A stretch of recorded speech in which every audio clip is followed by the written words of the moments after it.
45 au Stade de France. Dans le groupe des Bleus, l'Albanie reçoit l'Islande et la Turquie joue en Moldavie. Au classement, la France, la Turquie et l'Islande se partagent la première place avec 12 points.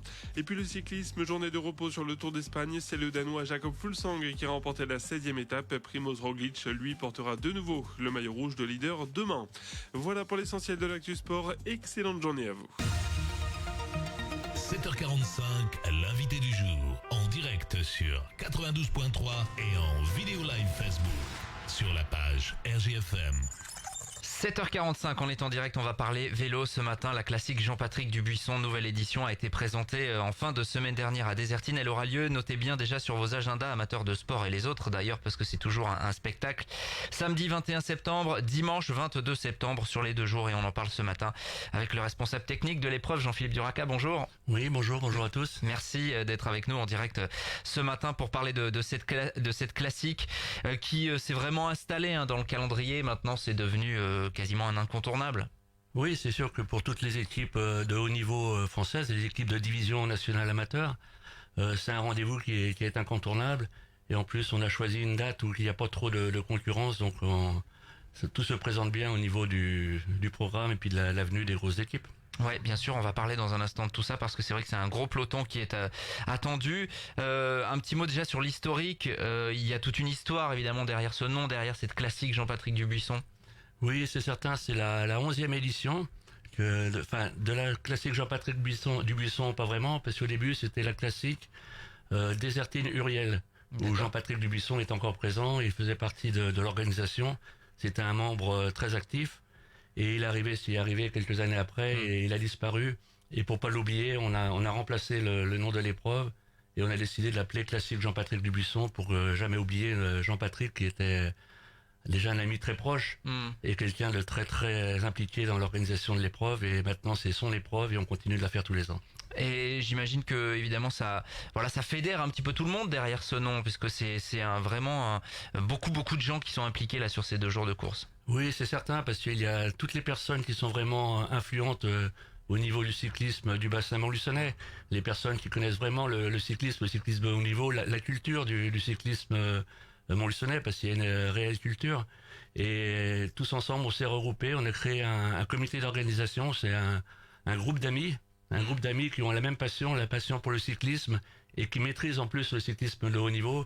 Donc ensemble on a réussi à fédérer une très belle épreuve, et tous les ans on attire de plus en plus de monde qui vient nous aider, les bénévoles, il y en a vraiment énormément, et on s'en sort très bien, et on prend surtout beaucoup de plaisir à travailler et puis à penser à Jean-Patrick tous les ans, quoi. Bien sûr, plus de 150 signaleurs sur l'épreuve par exemple.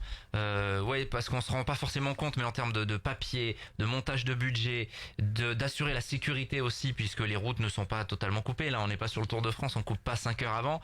C'est un énorme travail. Ah bah c'est le travail d'une année.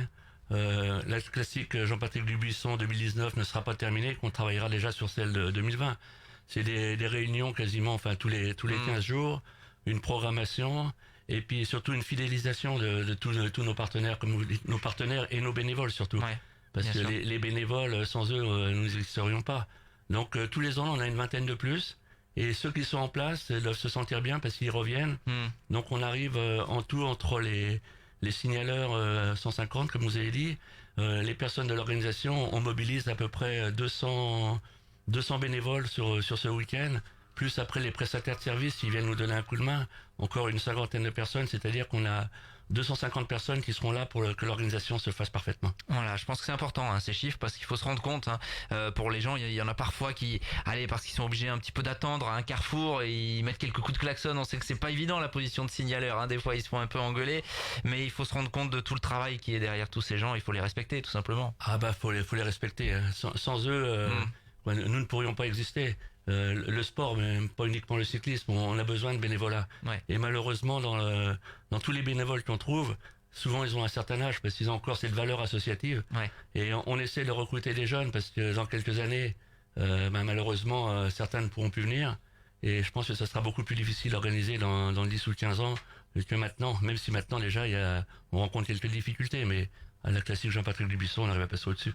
Message aux jeunes, évidemment, si vous êtes amateur de sport notamment. Alors, la formule de la classique Jean-Patrick Dubuisson, depuis quelques temps, elle est rodée avec une course junior le samedi, une course élite nationale le dimanche.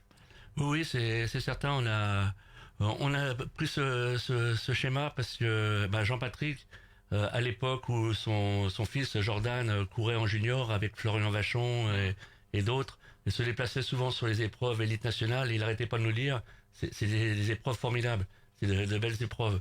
Donc on lui a fait un petit clin d'œil, on a dit on va garder une épreuve comme celle que tu voulais organiser, parce qu'il souhaitait organiser aussi une épreuve nationale junior, mais il aimait aussi le très haut niveau. Ouais. Donc on arrivait à associer les deux. On fait une course pour les plus jeunes, une course nationale quand même, le très très haut niveau le samedi, et après on fait venir les élites, les coureurs de très haut niveau, encore de plus haut niveau mais confirmés, le dimanche. Donc on fait 2 jours de course, et avec un repas annuel tout le temps le samedi soir avec la famille à Jean-Patrick, les amis à Jean-Patrick, et on se retrouve tous une fois par an pour dans la fête, parce que c'est festif, ça reste mais avec une pensée pour lui. Samedi, donc le 21 septembre, c'est pas cette semaine, c'est la semaine d'après, il y aura donc cette course junior 116 km Chasmé-Uriel avec une fin de parcours vraiment casse-pattes. Il y aura différents tours de circuit. Tiens, je vais le montrer pour la page Facebook. Vous avez la petite affiche avec le petit flyer. Vous le disiez, épreuve nationale, c'est-à-dire que certains des meilleurs jeunes français seront là, tout simplement. Les meilleurs jeunes français seront là. Certains jeunes m'ont contacté. Ils viennent à la classique Jean-Patrick Dubuisson pour préparer le championnat du monde qui aura lieu 15 jours après, pour vous dire le niveau qu'il y a. Ils viennent là en fin de préparation avec l'objectif de briller au championnat du monde 15 jours après. Et donc ça sera vraiment des jeunes qui viennent de toute la France. Aujourd'hui, j'ai reçu encore la confirmation d'une équipe qui vient de Picardie, pour vous dire. J'ai l'équipe de Monaco qui doit venir, une équipe de Toulouse, tout le monde va se regrouper sur le bassin montluçonnais ce week-end. Départ à 14h, donc le samedi de Chasmé. Oui. C'est ça, et puis ensuite il y aura direction Uriel avec 4 tours, je crois, de 14 km à passer pour tourner autour d'Uriel en fait. C'est ça, il y a une boucle de 15 km 500 à faire 3 fois à Chasmé.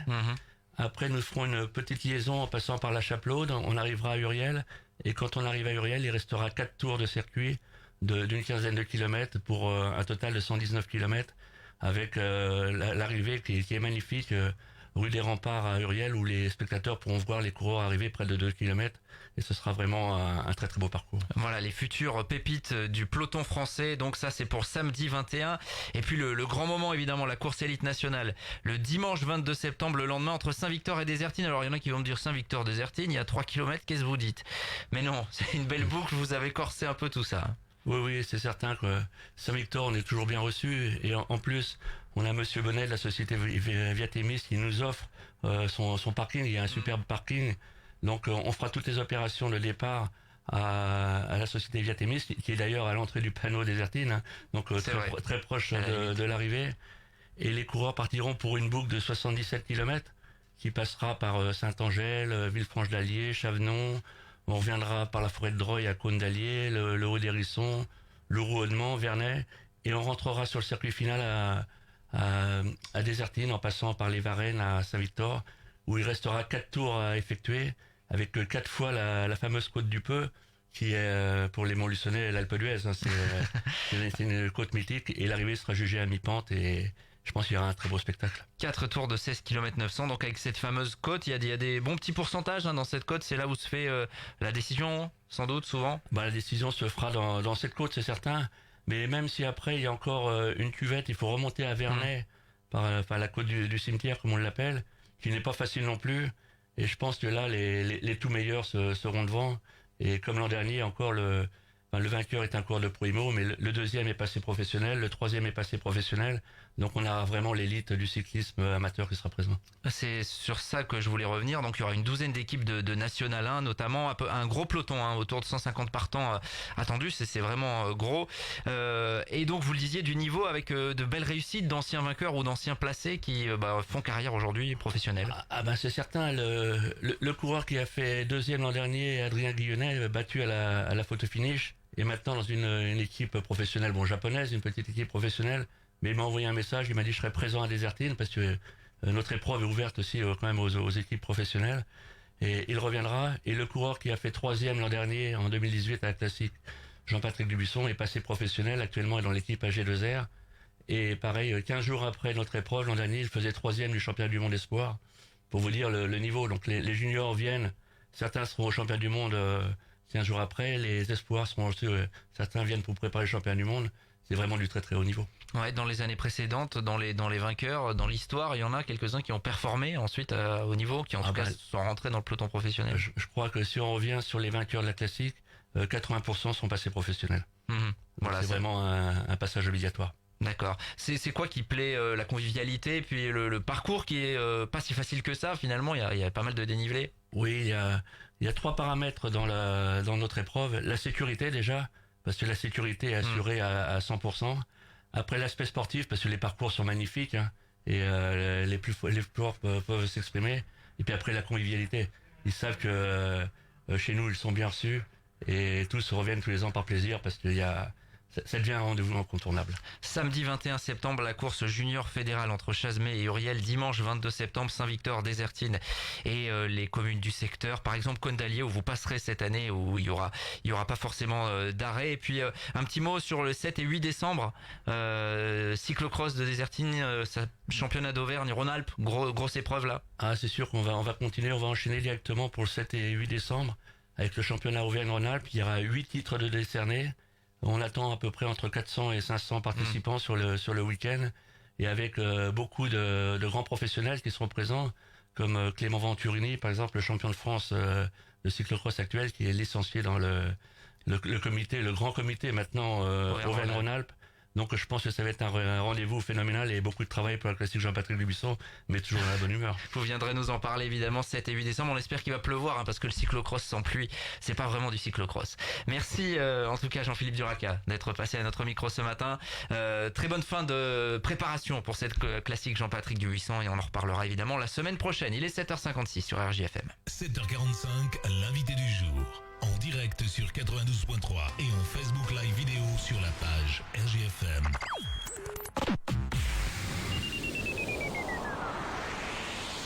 Les salles de sport et l'espace bien-être du centre aqualudique ont fait peau neuve. Découvrez les salles de sport du centre aqualudique de la Loue. Salles de cardio, musculation, fitness, biking. Matériel moderne avec un coach supplémentaire pour des programmes personnalisés et des cours collectifs en soirée tous les jours. En exclu, osez le WACFit. Le fitness sur l'eau. Prenez soin de vous avec les espaces forme et bien-être du centre aqualudique.